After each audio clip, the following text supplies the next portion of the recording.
All right, let's go back to our top story now. Former Social Development Minister Bathabile Dlamini's application for an acquittal on perjury charges has been dismissed. Dlamini is accused of lying under oath at a constitutional court inquiry into the social grants saga.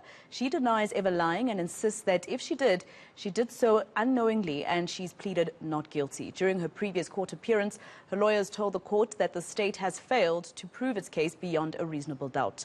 But the magistrate believes there is a case to answer to. Let's get the latest now from reporter Silindelo Masikane, who is at the Johannesburg Magistrates Court. Sli, take us through what happened today. Well, at this point, the trial is continuing here in the Johannesburg Magistrates Court. That is the trial of a former Social Development Minister, Bathabile Dlamini. She's accused of lying during an inquiry into the SASSA grants crisis a few years ago, back in 2017. As you can see, we're in the courtroom. We're actually in the middle of a tea break. Court will be back in session at around 11:30. I had wanted to speak to Bathabile, but she says at this point she doesn't want to say anything. She's still in conversations with her lawyers, looking through some of the documents. At this point, we have one of the SASSA officials who's on the stand right now on behalf of the defense, because the state has called one witness and wrapped up its trial. But I am joined now by the NPA spokesperson, Mrs. Pindim Chonondwane. How are you doing today? I'm good, thanks, Lee. I'm good. Just to give us a summary as to what we saw play out earlier today in court and what we're going to see throughout the day. Oh, okay. Indeed, the court dismissed the application by the defense team that was brought before court for a discharge in terms of Section 174 of the Criminal Procedure Act.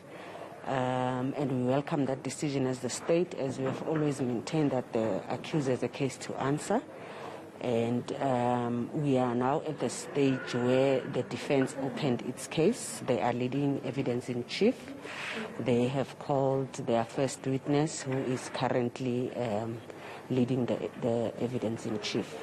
And thereafter, the state will then have to cross-examine their witness, and then we will be guided by the defense as to whether or not they have more witnesses or they wish to close their case. Thank you so much, Ms. Mjonondwane. Thank you very much.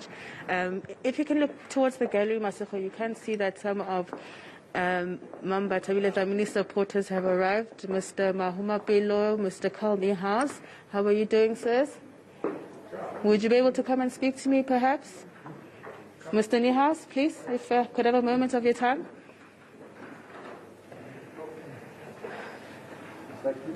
You can keep the mask on, sir. I hate these masks. I see you are in court here today, assuming to support Bathabile Dlamini today. Of course, I'm here to support Comrade Bathabile. This case has been dragging on for a very long time. And one wonders why it is necessary for a matter to drag on in the way that it does. I still maintain that these court cases, including this court case by Comrade Bathabile, are trumped-up charges with political intention. And many of us are the victim of those political motivated charges. And we really have to resist this, because our court shouldn't be used in this manner. Lastly, your thoughts on the latest judgment with regards to the former president and possibly going back to jail? It's the same thing. It is a situation where it is evident that President Zuma is being targeted, and that President Zuma's situation is consistently being treated with such a lack of respect and a lack of regard. If you look at this judgment, it is full of errors. If you look at the judgment, the manner in which President Zuma has been slapped with a cost order, the manner in which the period that he served, his medical parole is not taken into consideration, the whole tone of the judgment. I'm happy that his legal team and also the Correctional Services Department has decided to go on appeal, because this deserves to be appealed.